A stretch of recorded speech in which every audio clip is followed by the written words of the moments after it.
अस्सलाम वालेकुम नाज़रीन, मैं हूं अलवीना आगा और आप देख रहे प्रोग्राम इनसाइड द न्यूज़। नाज़रीन, कोरोना वायरस कोविड-19 का जो ग्राफ है पाकिस्तान में, उम्मीद की जा रही थी कि मेजर्स बहुत जल्दी लिए गए हैं, टाइमली लिए गए हैं, शायद वो ग्राफ नीचे आएगा, लेकिन अनफॉर्चुनेटली वो ग्राफ नीचे नहीं आ रहा। जो ओवरऑल रिपोर्ट्स हैं वो अप एंड डाउन हो रही है, इसमें फ्लक्चुएशन आ रही है। सिंध के सूबे की अब भी ख्वाहिश है कि वो लॉकडाउन की तरफ जाएं, क्योंकि उनका पहले भी स्टांस लॉकडाउन को अप्रिशिएट करना था। सबसे पहला सिंध सूबा था जिसने लॉकडाउन का मेजर लिया।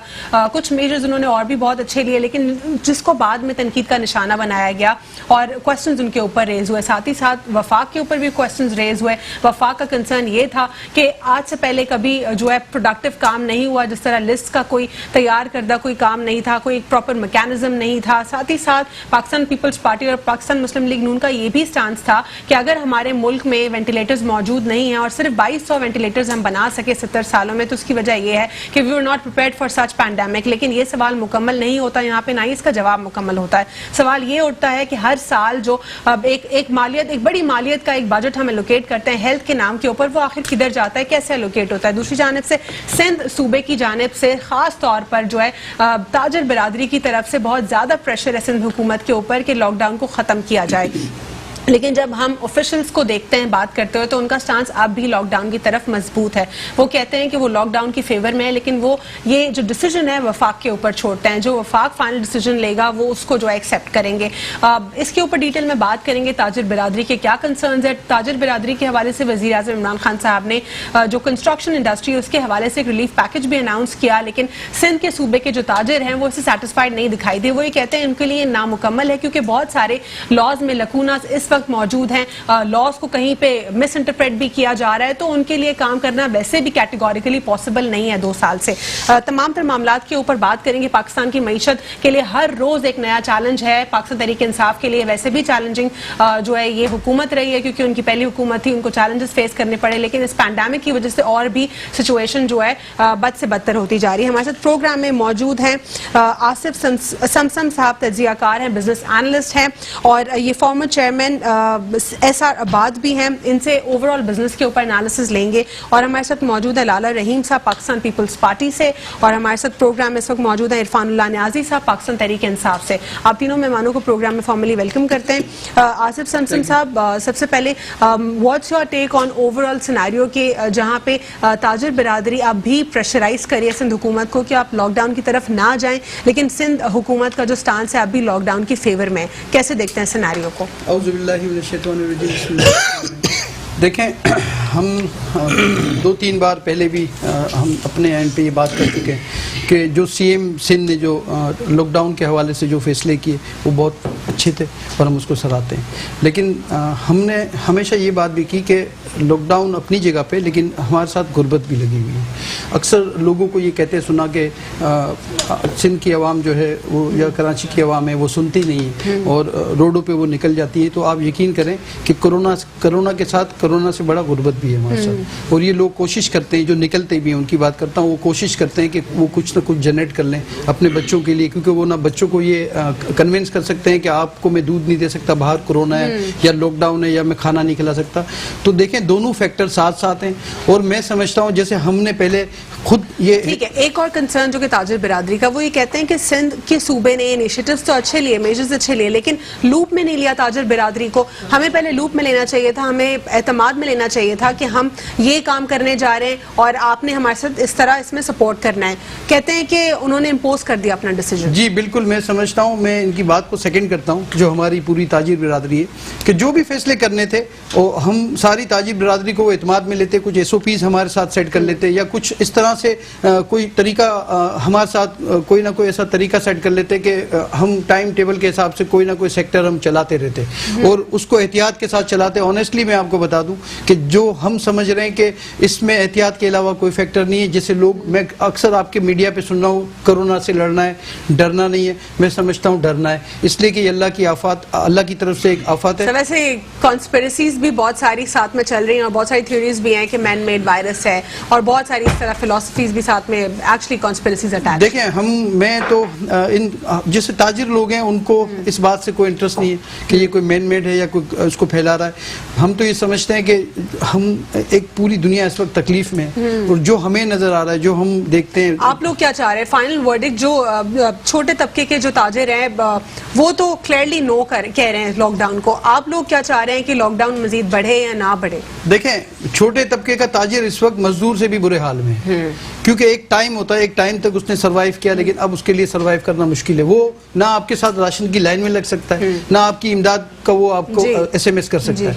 तो होना ये चाहिए था कि हुकूमत को इस लॉकडाउन के साथ साथ जो हमारी ताजिर तंजीम है शहर की, उनके साथ कोऑर्डिनेशन के साथ वो हमारे जो छोटे ताजिर है उनके लिए कोई ना कोई रिलीफ इस दौरान में, बाद में नहीं, इस दौरान में कोई रिलीफ अनाउंस करना चाहिए था, तो शायद उनको भी आसानी हो जाती। लेकिन चूंकि उनको ना वो राशन की लाइन में लगते हैं, ना उनको कोई और जो बड़े इस वक्त बिजनेसमैन है वो क्या कह रहे हैं? यस या नो? देखें, बड़े बिजनेसमैन, जैसे मैं अपनी बात करता हूं अपनी इंडस्ट्री की, मैं अपनी इंडस्ट्री के हवाले से, जैसे वफाक की मैंने बात आज हमने सुनी, इमरान खान साहब ने कहा कि वो हमारी इंडस्ट्री को उन्होंने खोलने का अंदिया दे दिया, लेकिन हमारी इंडस्ट्री जब खुलती है, जब पूरे शहर की सप्लाई लाइन, जी 700-800 फैक्ट्रीज है कराची की, वो भी आपको खोलनी पड़ेंगी। जब 700-800 फैक्ट्रीज आप खोलने के लिए जाएंगे, जब कहीं जाके हमारी इंडस्ट्री चलना शुरू होगी।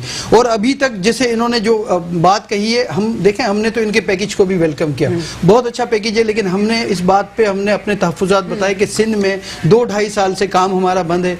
और जो वर्टिकल की बातें हमने कई मरतबा सुना, इमरान खान साहब ने कहा कि मैं चाहता हूँ वर्टिकल हो। आप यकीन करें, 2002 के बायलॉज SBCA के भी इस वक्त हैं, 1 करोड़ रुपए का 1000 गज का जो प्लॉट था 20 करोड़ रुपए का हो चुका है। और हम 2002 के बायलॉज पे, जब तक हम उन बायलॉज को रिवाइज नहीं करेंगे, वायलेशन भी चलती है। ये तो लेजिस्लेचर्स को करना चाहिए ना सर, यहाँ से कंटिन्यू करेंगे और लाला रहीम साहब से जानेंगे कि सिंध हुकूमत का क्या स्टांस है, क्या वो मजीद वो लॉकडाउन को इस तरह कंटिन्यूड रखेंगे या नहीं रखेंगे। और हम इरफानुल्लाह न्याजी साहब से भी जानेंगे कि वफाक का इस वक्त अब क्या स्टांस है। एक छोटे से वक्फे के बाद Syed Hussain inside news. Welcome back after break. नाज़रीन, ब्रेक से कबल हम बात कर रहे थे ओवरऑल स्टांस के ऊपर कि ताजिर बिरादरी जो है वो खुश नहीं है लॉकडाउन से, क्योंकि एक दिन भी अगर कराची बंद होता है तो पूरे मुल्क की इकॉनमी डिस्टर्ब हो जाती है। यहाँ पर तो पूरा मुल्क ही बंद है और पाकिस्तान वैसे ही चैलेंजेस फेस कर रहा है। लाला रहीम साहब, जिस तरह सर कह रहे हैं कि बहुत सारी ऐसी चीज़ें अगर उनको रिलीफ पैकेज मिलता भी है तो क्योंकि लॉज में इतने सारे लकूनास मौजूद हैं वो काम नहीं कर पाते। फॉर इंस्टेंस, अगर किसी भी एक पर्टिकुलर लॉ की बात कर लें तो उसी में इतने सारे इश्यूज हैं। लेजिस्लेचर्स को लेजिस्लेशन के ऊपर काम करना चाहिए। पार्लियामान में एक दूसरे के ऊपर कीचड़ उछालने से बेहतर है कि वो काम कर लें, लेजिस्लेशन बना लें। तो इनका ये ग्रीवेंस कैसे एड्रेस करेंगे आप? बिस्मिल्लाहिर्रहमानिर्रहीम। आसिफ साहब जिस तरीके से बोल रहे हैं, जिस तरीके से सोच रहे हैं, मेरे ख्याल इनको सारी चीज़ें सामने आ चुका है। जो ये 10-12 दिन गुजरे हैं, यह मसला क्या है, जितनी ममालिक में ये होबा, ये जिस तरीके से उस ममालिक की जितनी पॉलिटिक्स थे, जितनी इक़्तिदार में बैठे हुए थे, जितनी अपोजिशन थे, उसने मिल के इस मसले के हल निकाल दिया। बदनसीबी हमारे मुल्क में ये है, वफाक जो है वो एक अलग रास्ते पे जा रहे हैं और हम जो कर रहे हैं, सिंध गवर्नमेंट जो कर रहे हैं वो एक अलग रास्ते पे। सिंध गवर्नमेंट ने जो भी काम किया वो सारी दुनिया के सामने है, आपकी भी सामने है। सिंध गवर्नमेंट ने जो काम किया उस पर जाके वफाक ने बाद में अमल किया, ठीक है, बाद में भी अमल किया। जो लॉकडाउन के लिए हम बार बार कह रहे था, इमरान खान उसको रद्द कर रहे थे, उसकी मुखालिफत कर रहे थे। चलो, जब सिंध गवर्नमेंट ने ये सारी मामला तो सर वज़ीर आज़म साहब कहते हैं कि वो मुखालफत नहीं कर रहे थे, वो ये कह रहे थे कि लॉकडाउन तब सक्सेसफुल होता है जब पूरी मुकम्मल स्ट्रैटेजीज मौजूद है। हमारा लॉकडाउन फेल रहा है पूरे मुल्क पे। मैं एक बात करूँ, बात ये है, ये कोई त्यौहार नहीं है जिसकी तारीख मालूम है, जो फलां तारीख में है। ये इसको टाइम टेबल किसी को नहीं दिया। देखो, चाइना, अमेरिका, ये सारी ममालिक जो बहुत इस वक्त में जो उसकी लोग और लोगों में भी शऊर है और उनके बाद बहुत एक्सपर्ट है, वो इस वक्त में नाकाम हो चुका है। तो पाकिस्तान आपके सामने है, लॉकडाउन के बावजूद इसकी आवाम अमल करने के लिए तैयार नहीं है।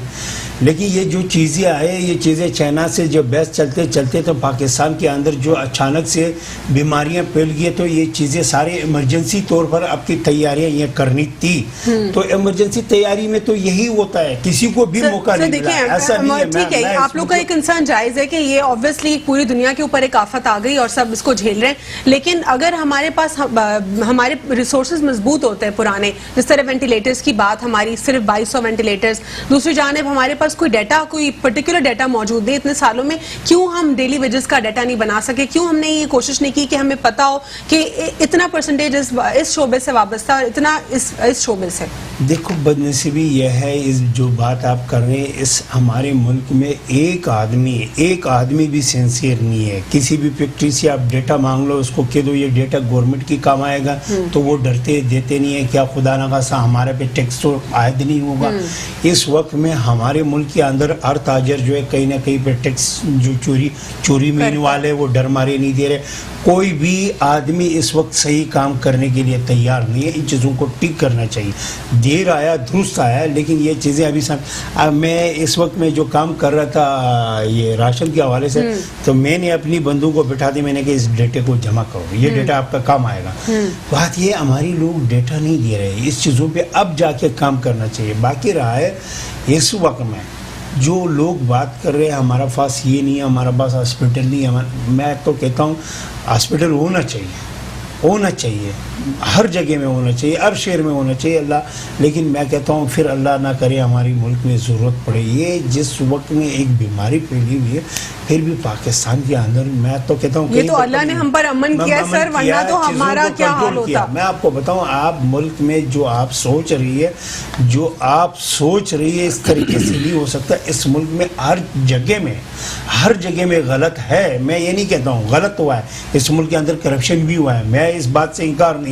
हर जगह में गलत लोग इन्वॉल्व है। उसको ठीक करने के लिए जो भी आदमी उठता है उसको 2 ही सज़ा देता है, या तो शहीद जुल्फ़िकार अली भुट्टो को जिस सरेआम फांसी दे दिया क्योंकि इस मुल्क को ठीक करने के लिए इसने कदम उठाया, मोहतरमा बेनज़ीर भुट्टो को शहीद किया।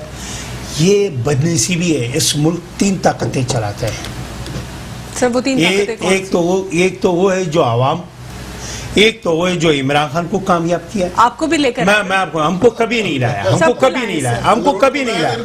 बात ये कभी एक तो वो लोग जो इमरान खान को कामयाब किया, एक तो आवाम है, एक वो लोग हैं जो इस मुल्क के लिए दुआएं करते हैं। वो कौन जो रात में गिड़गिड़ा के रोते हैं इस मुल्क के लिए, वो भी तो आवाम से ही हुआ। मैं आपको वो भी आवाम से, लेकिन वो आपकी वोट में लेना देना नहीं है। ठीक है, मैं आज फिर कहता हूँ ये हमारा और आपके लिए एक इम्तिहान है। ये मेरे और आपकी इस मुल्क की एक नया क्लास स्टार्ट हुआ है, अब हमको सोचना चाहिए। ठीक है, इरफानुल्लाह नियाज़ी साहब, जिस तरह लाला रहीम साहब भी कह रहे हैं कि पर्टिकुलरली तो किसी ने भी आउटपुट नहीं दिया अनफॉर्चुनेटली। अब इस वक्त आपको क्या लगता है, क्योंकि पॉलिसीज चाहे वफाकी हों या फिर सिंध के सूबे की हों या फिर किसी भी सूबे की हों, उसमें बहुत फ्रीक्वेंट चेंज आता रहा है, क्या अब आप सेटिस्फाइड हैं कि वफाक के लेवल से और सूबे के लेवल से काम दुरुस्तगी से हो रहा है? बिस्मिल्लाह, बहुत बहुत शुक्रिया आपका। देखिए, दुरुस्तगी से तो हो रहा है, तो कोशिश तो मतलब वफाकी ही है। प्राइम मिनिस्टर ऑफ पाकिस्तान तमाम सूबों का, तमाम आवाम का वज़ीर आज़म है वो। ऐसा तो नहीं है कि 4 वज़ीर आज़म हो। और जैसे आसिफ साहब ने कहा कि जी खुश नहीं है, तो खुश लॉकडाउन से कौन है? मैं भी खुश नहीं हूँ, आप भी खुश नहीं, हर किसी को प्रॉब्लम आ रही है। लेकिन जिस तरह इमरान खान पाकिस्तान की होप बना और लोगों ने उनको धड़ाधड़ वोट दिए, आज भी इमरान खान देखें फ्रंट फुट पे खेल रहे हैं। कोरोना वायरस से वो लड़ रहे हैं, ज़ख़ीरा अंदोज़ों में वो लड़ रहे हैं, कर्जा माफ कराने के लिए वो चक्रों में लगे हुए हैं, पाकिस्तान गरीबों के लिए पैसा इकट्ठे करने के लिए वो लगे हुए हैं, हर तरफ वो खेल रहे हैं। तो लेकिन फिर भी ये लोग उस पर मतलब उंगलियां कसना, ऐसे ना करा, वफाक कहेगा तो हम करेंगे, ये कोई बात नहीं, हर किसी का। सर, ये यहाँ पे क्या पाकिस्तान पीपल्स पार्टी ने सियासत खेली है कि आपके ऊपर बात डाल दी है? वो कहते हैं कि उन्होंने सियासत इसलिए खेल दी कि उन्होंने कहा कि अगर वफाक हमें कहेगा तो हम कहेंगे जी लो जी पैसे दो हमें। अच्छा, आप हमें कह रहे हो ना, उनकी सोच 8 अरब रुपया उन्हें मिला, आज तक कोई बता दे। अगर आप कहते हैं कि नो मोर लॉकडाउन, तो फिर आपको क्या लगता है इस पर स्टांस क्या होगा पीपल्स पार्टी का? देखिए, पीपल्स पार्टी का स्टांस तो यही होगा कि वो कराची को बंद करना चाह रहे हैं। बेसिकली रेवेन्यू इकट्ठा होता है कराची से जी। कराची बंद होगा तो पूरा पाकिस्तान बंद हो जाता है। उनकी कोशिश यही है कि कराची बंद। देखें, अच्छा। आप पूरा सिंध आप चले जाएं, कहीं भी चले जाएं, इंटीरियर में हर चीज खुली हुई है। कराची पैसिफिक उन्होंने क्यों हर जगह बिल्कुल ऐसे करके बंद किया हुआ है। आप रोडों पे 5 बजे के बाद आप निकल नहीं सकते। अगर आप अपने घर की तरफ जा रहे हैं तो कहते नहीं आगे तो घूम के चले जाएं। जब ये चीजें रोक सकते हैं तो बाकी आबादियों में क्यों नहीं जाके रोकते हैं फिर? अगर चाहें स्ट्रिक्टली कहते हैं जी हम कोरोना पे और इस पे लॉकडाउन हम कर रहे हैं, लेकिन ऐसी कोई बात नहीं है। ये सारा करप्शन वही जो 30 सालों से इनका वतीरा बना हुआ था इन पार्टियों का, वही उस दिन हमारे वहाँ पे गुड्स कैरियर में जी नून लीग की तरफ से आए वो पैकेट दे रहे हैं जी, हम बांट रहे हैं। उस पैकेट में क्या निकल रहा है? एक साबुन निकल रहा है, एक सैनिटाइजर छोटा सा निकल रहा है, एक मास्क निकल रहा है जी। हम बांटने आए हैं जी, पूरे ड्राइवर्स को देंगे जितनी भी गाड़ियां खड़ी हैं। वो साहब आते हैं, एक पैकेट निकालते हैं, 15 से 20 पैकेट 4-6 को निकाला, तस्वीरें बनाई जी, मैं फिर गाड़ियां लोड होके आ रही हैं वहां। 10 दिन हो गए अभी तक कोई नहीं आ रही। इसी तरह 8 अरब का राशन जी हम पूरे सिंध में बांटेंगे, हमें तो कोई नजर नहीं आ रहा कि राशन कहाँ बांटा जा रहा है। ये वाहिद पाकिस्तान तहरीक इंसाफ है जो डिलीवर कर रही है। इमरान खान को इटसेल्फ लॉकडाउन का इशू नहीं है, हमारे मुल्क के गरीबों का इशू है कि गरीब कहाँ जाएंगे।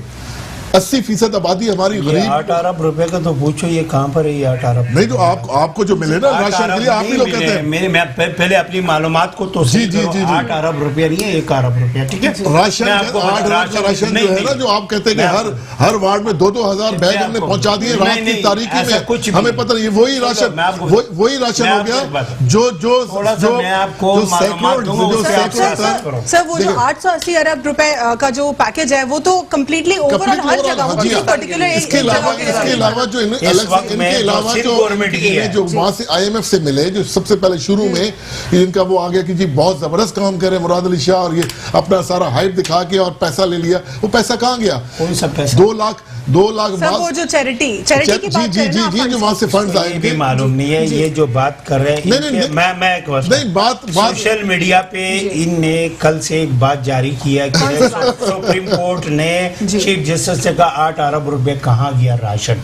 वो 8 अरब रुपए की आप सबूत दो, तो सबूत में 1 अरब रुपया है, कोई 8 अरब रुपए की पैकेज तो है ही नहीं है। मतलब चीफ जस्टिस भी गलत बयानी कर रहे हैं, यानी कि चीफ जस्टिस ऑफ पाकिस्तान गलत बयानी कर रहे हैं। गलत बयानी है, मैं आपको कैसे गलत बयानी? तो आप जाके जाए उनके सामने बात करें। लेकिन सर वन बाय वन मैं आप दोनों से जानूंगी इस पे, लेकिन with due respect of courts हम एहतराम करते हैं, लेकिन क्या आपको लगता है कि कोर्ट्स को जो इंटरवीन करना चाहिए एग्जीक्यूटिव या पार्लियामेंट के मामलात में? मैं तो मेरी जाती मतलब ये है कि नहीं करना चाहिए। कानून कहता है कि तीनों अलग सुतून है, उनको नहीं करना चाहिए। क्योंकि सिंध हुकूमत यहाँ पर आप लोगों को क्वेश्चन तो ठीक है, उसके लिए प्रोग्रेस के लिए हो सकता है, लेकिन क्या इंटरफेयर आपके मामलात में या फिर इनके मामलात में कर सकती है जुडिशरी? मतलब चेक एंड बैलेंस होना चाहिए।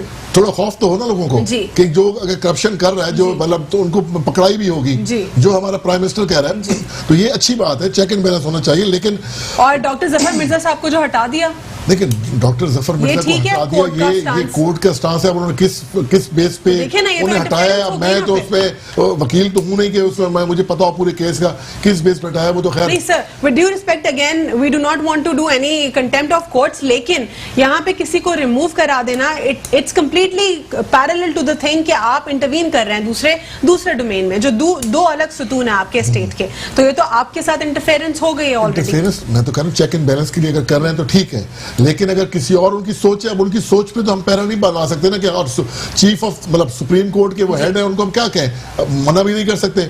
अब उनकी सोच क्या है, तो मामला ऐसे ही चलते रहेंगे सर, दुरुस्ती की नहीं आएगी। मैं आऊंगी लाला रहीम साहब आपकी जानिब भी, यहाँ पे आसिफ समसन साहब का भी मुझे स्टांस जानना है, क्या कहेंगे आप? सूबों की जो परफॉर्मेंस है उनको अलग इवैल्यूएट कर लें, लेकिन इस वक्त सिंध के हवाले से आपका क्या उनके लिए सजेशन है? क्या मजीद इसको प्रोलॉन्ग करें या जो उन्होंने कहा है कि वफाक का वेट करेंगे?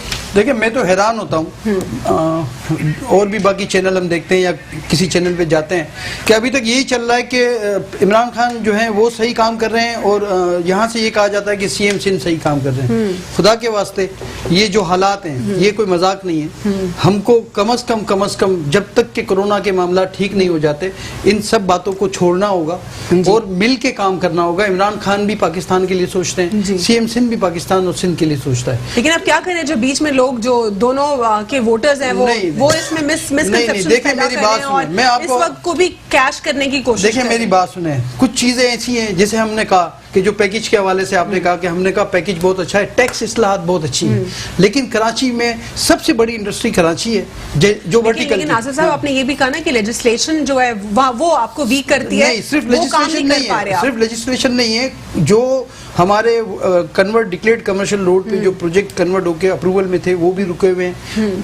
काफ़ी वजूहत हैं, और मैं समझता हूँ कि इमरान खान साहब ने बहुत बड़ा स्टेप लिया इस इंडस्ट्री के लिए, बाकी इंडस्ट्री के भी लिए लेना चाहिए। जो इंसेंटिव देने की बात की इन्होंने हमारी इंडस्ट्री को, मैं समझता हूँ जो हालात आगे आने वाले हैं, IMF को तो फिक्स उसको कैसे करेंगे जब वज़ीर आज़म साहब ने तो अच्छा पैकेज अनाउंस कर दिया, लेकिन आप कह रहे हैं सिंध के लिए इट्स नॉट एप्लीकेबल। क्यों एप्लीकेबल नहीं है कि 6 माह में उनका नक्शा यानी 31 दिसंबर तक जो नक्शा पास करा के प्रोजेक्ट स्टार्ट करेगा वो उसको सोर्स ऑफ इनकम नहीं पूछा जाएगा। हमारे यहाँ पॉसिबल नहीं है, साल 1.5 साल लग जाता है, सारी 17-18 NOCs कलेक्ट करना, जमीन खरीदना, प्लानिंग और करना। ये क्यों इतना लेट होता है आखिर? ये इनकॉम्पिटेंसी है या पुराने जमाने के स्टैंडर्ड के ऊपर काम हो रहा है? मुसलसल देखिए 4 NOCs तो फेडरल की हैं, सिविल एविएशन, एयरफोर्स, स्विट्जरलैंड, और मैं समझता हूँ के इलेक्ट्रिक को भी फेडरली नेपरा ही उसको कंट्रोल करती है तो वो सिंध कराची का, लेकिन कंट्रोल उसको नेपरा करती है। तो 4 NOCs में आप किसी को भी अगर किसी को भी पूछेंगे हमारे जो फील्ड के लोग हैं तो वो अंदाजा हो जाएगा कि 6 महीने से ज्यादा सिर्फ इन 4 NOCs में लग जाता है। और बाकी NOCs जो फॉरवर्डिंग है, सोसाइटीज की हैं, एनवायरनमेंट की है, वो सारी NOCs भी अपनी जगह पे एक टाइम, वाटर बोर्ड की NOC सम टाइम, कई प्रोजेक्ट ऐसे हैं हमारे जिनमें 6 माह तक भी नहीं मिलती, कई 1 माह में मिल जाती है। लेकिन कहने का मकसद ये कि देखें, अगर उन्होंने ये सोचा कि रोजगार मिलेगा, उन्होंने कहा कि अगर इंडस्ट्री को रिवाइवल, क्योंकि लोकल इंडस्ट्री है, जैसे ही ये कोरोना का मामला खत्म होगा तो एक और कोरोना खड़ा है आपका बेरोजगारी का, बहुत बड़ा कोरोना होगा ये। तो आपको अगर आप चाहते हैं तो मैं समझता हूं कि हाउसिंग सेक्टर को जो आपने सोचा कि रोजगार मिलेगा, बहुत अच्छी बात है, शुक्रिया अदा करते हैं हम उनका। लेकिन कराची सबसे बड़ा हब है, हैदराबाद, इसके बाद हैदराबाद सबसे बड़ा हब है, फिर सक्खर है, जिसपे वर्टिकल तामीरात हो रही हैं, वर्टिकल के बायलॉज मैच नहीं कर रहे उनकी बात से, और ये बायलॉज जो है ये मैच रिजॉल्व कैसे होगा सर? ये रिजॉल्व तो देखें, जब तक वो देखें, जब हम करते हैं तो हमें पता लगता है कि 18वीं तरमीम है और ये सूबा इसको एड्रेस करेगा। तो मैं समझता हूँ कि देखें, चाहे सूबा हो चाहे फेडरल हो, हम सब पाकिस्तानी हैं। और जब आपने बात की कि रोजगार चले, अलाइड इंडस्ट्री ये 70-72 आप जब सुनते हैं ना तो ये 800-900 इंडस्ट्री है, फैक्ट्रीज है ये जो चलती हैं। तो आप लोग अगर चाहते हैं सीरियसली कि अगर ये कोरोना के बाद काम चल जाए, तो जिस तरह CM साहब ये कहते थे, और मैंने हमेशा इस बात को अप्रिशिएट किया कि उन्होंने कहा कि जो मैंने लॉकडाउन का फैसला किया वो मैं अगर पहले करता तो और अच्छा होता, हम इसको सेकंड करते हैं। बिल्कुल उन्होंने सही कहा कि अगर 5-6 दिन पहले अगर वो करते तो और ज्यादा ये इफेक्टिव होता। लेकिन अगर लोग कोऑपरेट करते माजरत के साथ, देखें लोगों का, लोगों ने देखें मेरी बात सुने, लोगों में 2 टाइप के लोग हैं। एक तो वो है जो आपने भी मुझे कहा कि वो सीरियस नहीं है, वो समझ रहे हैं कि आपकी छुट्टियां हो गई हैं और आप जो गली में मोहल्लों में आप घूमेंगे, बहुत गलत बात है। लेकिन एक वो लोग हैं जो मजबूर हैं, जिनके घर पे राशन नहीं पहुंचा। मैं आपको बताऊं कि यहाँ राशन में क्या हुआ, मैं राशन के हवाले से बता दूं कि अभी आपने आपकी जानिब काफी देर से वक्फे का मुझे कहा जा रहा है, आसिफ साहब के वक्फा लेने, और लाला रहीम से मैं जानूंगी कि आखिर वफाक और सिंध के सूबे में तलखियों का जिम्मेदार कौन है। एक छोटे से वक्फे के बाद से news. Welcome back after break. नाज़रीन, ब्रेक से कबल मैं सवाल छोड़कर गई थी लाला रहीम साहब के लिए कि सिंध और वफाक के सूबे में आखिर तलखियों का जिम्मेदार कौन है? देखो, ये पहले दिन से सारा चीज़ें, जब सिंध गवर्नमेंट ने कदम उठाया तो ओपा का काम था अप्रिशिएट करना और सिंध के साथ खड़े होना। सर, इन्होंने किया था आप लोगों को? मैं एक बात वज़ीर आज़म, लेकिन बाद में क्रिटिसाइज किया जब लोगों को राशन के इश्यूज हुए और policies back to back change हुई, बाद में इन्होंने आपको बाद में भी नहीं किया। फिर इमरान खान साहब, वज़ीर आज़म साहब ने एक जो है प्रेस कॉन्फ्रेंस किया, उसमें बाकायदा बलूचिस्तान का नाम लिया, पंजाब का लिया, KPK का लिया है, सिंध का कई नाम नहीं लिया। उन्होंने स्टांस क्लियर किया। वो कहते हैं, उन्होंने ये बोला, उन्होंने प्रेस कॉन्फ्रेंस में ये भी कहा था कि मैं इटसेल्फ लॉकडाउन के अगेंस्ट नहीं था, मैं बार बार इसीलिए बात कर रहा था कि हमारे पास मैकेनिज्म पूरा नहीं है। जो सिंध ने किया वो डायरेक्टली इंपोज कर दिया। मैं बात पूरा करूं, मैं बात यह है, या तो रोजगार बचाओ या तो लोगों की जिंदगी बचाओ, आपको फैसला यहाँ पर करना है। सर, मैं बात कहते हैं कि लोग वापस नहीं आएंगे लेकिन मईशत को खड़ा कर देंगे, लेकिन अनफॉर्चुनेटली कैसे खड़ा करेंगे सर मईशत को? या तो रोजगार बचाओ या तो लोगों को बचाओ।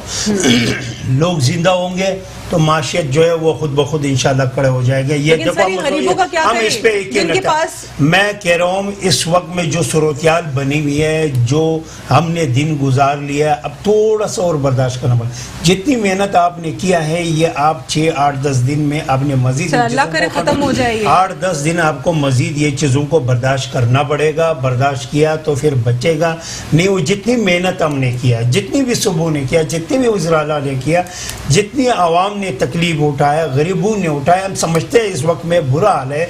छोटे कारोबारी, बड़े कारोबारी, सबकी बुरा हाल है। मैं ये नहीं कहता हूँ सर, फॉर इंस्टेंस वफाक आपको कहती है कि लॉकडाउन को खत्म करें, फिर आप लोग क्या करेंगे? आप लोग का भी यही फैसला होगा? आपको ये कह रहा हूँ, फैसला फिर हम 22 करोड़ आवाम पे छोड़ रहे हैं।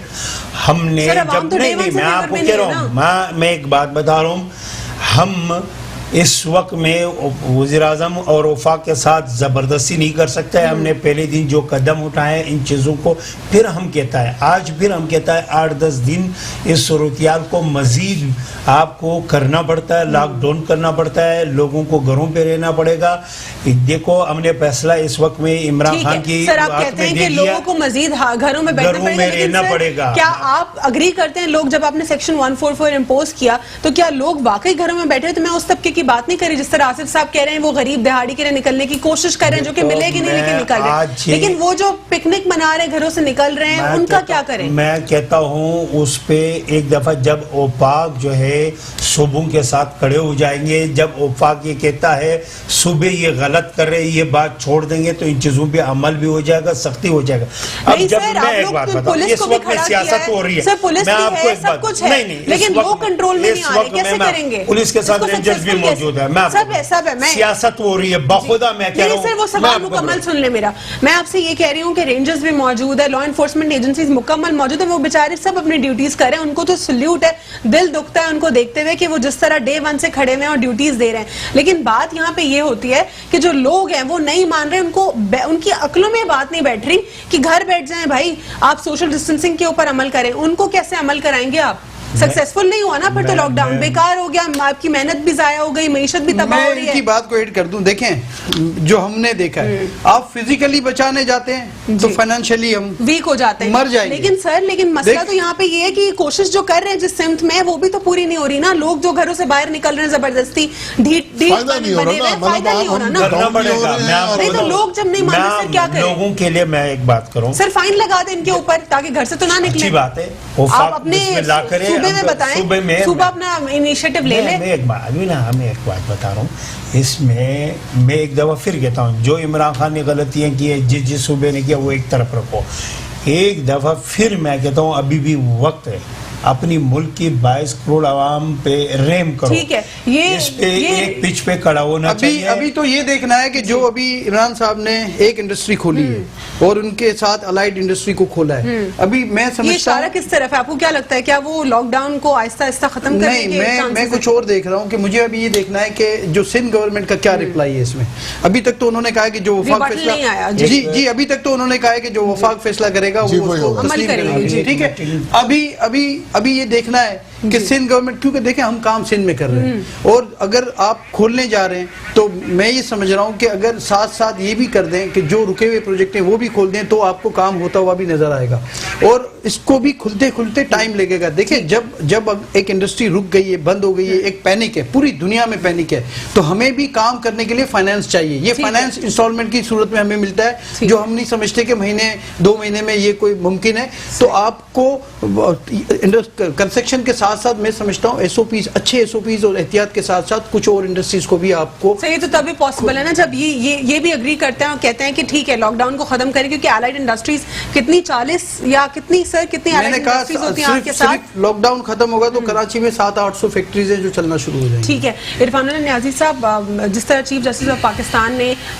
इस्लाह के लिए बहुत सारी चीज़ों को जो है पॉइंट आउट किया, उसमें एक बात उन्होंने सिंध हुकूमत की जो मेजर्स हैं उसके ऊपर भी बात की। उन्होंने कहा कि वो सेटिस्फैक्ट्री नहीं है, तो लाला रहीम साहब तो कह रहे हैं कि ऐसी कोई बात नहीं है। इस पे लाला रहीम तो मतलब वो तो कह रहे हैं कि इमरान खान की गलती है सारी, इन्होंने कह ही दिया ना। लेकिन कहने का मसला है कि जिस इस नामुनासिब हालात में पहली दफ़ा पाकिस्तान में गरीबों को बगैर किसी सिफारिश के 12-12 हज़ार रुपये मिलने लग गए। ये कह रहे हैं ना, सतून है, एक सतून ये है कि जो रातों को रोते हैं दुआएं करते हैं, वो ये लोग हैं जो रातों को रो रो के इमरान खान के लिए दुआएं कर रहे हैं। इंशाअल्लाह ताला इमरान खान जब से आया, लोगों ने पूरी कोशिश की कि बस ये आज गया कल गया, आज गया कल गया। अल्लाह ताला की खास रहमतें इमरान खान के साथ हैं। ये हर मुश्किल जब भी उनको पेश आई है, अल्लाह ताला ने उनको मुश्किल से निकाला। इस वक्त भी वो पाकिस्तान का ही सोच रहे हैं। और कल तक उनके जी बातें आ गई जी, उन्होंने ट्रैक सूट कौन सा पहना हुआ आपने भी देखा। वो तो बहुत ही कोई स्टूपिड सी बात है, वो ब्रांड को हाईलाइट करके वो कह रहे हैं कि कितनी पुरानी, कितनी महंगी शर्ट लेकिन ये देखे प्राइम मिनिस्टर ऑफ पाकिस्तान, लाला भाई, प्राइम मिनिस्टर ऑफ पाकिस्तान सारा दिन उसी ट्रैक सूट में ही रहा और कितनी मीटिंग्स उन्होंने की। सर इतनी कोई फजूल बात वो कह रहे हैं, वो जो लोगो है ब्रांड का, वो तो मैं ये कह रहा हूँ कि यही चीज है कि इस तमाम लोगों को इमरान खान फोबिया हो चुका है। ये 30 साल तक इनका वतीरा बन के लूटो खाओ, करप्शन करो, हर चीज करो और मुल्क को ऐसे जाने दो। अब भी कहेंगे जी मुल्क को जाने दो, हम कर लेंगे। कैसे करेंगे जी? मैशत, फिर कर्जा ले लेंगे, कोई कमीशन मिल जाएगा। यही इनकी सोच होगी ना। इमरान खान जिसको फिक्र है कि मुल्क का कर्जा भी उतरवाओ। इरफान साहब, इस सिचुएशन में हमने देखा कि हमारे पास लिस्ट की कोई कहीं पे कुछ नहीं था।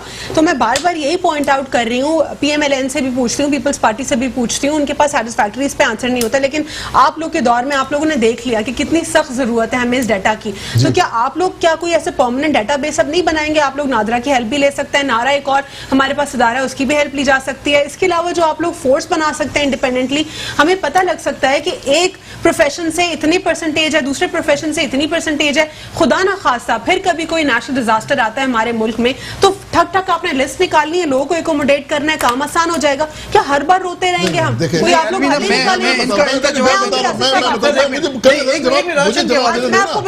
का मैं आ रही हूँ आपकी मुकम्मल जवाब लूंगी। देखिए इस पे हमारा बिल्कुल बन चुका है 8171 जी। पहली फेज में 30 लाख खानदानों को 12,000 रुपए मिले। ये कौन लोग थे? जो बेनजीर इनकम सपोर्ट उससे रिलेटेड थे। सेकंड शिफ्ट में जो मैसेज किया लोगों ने, दूसरी शिफ्ट में वो लोग आ रहे हैं जो गरीब हैं, जिनके पासपोर्ट नहीं बने हुए।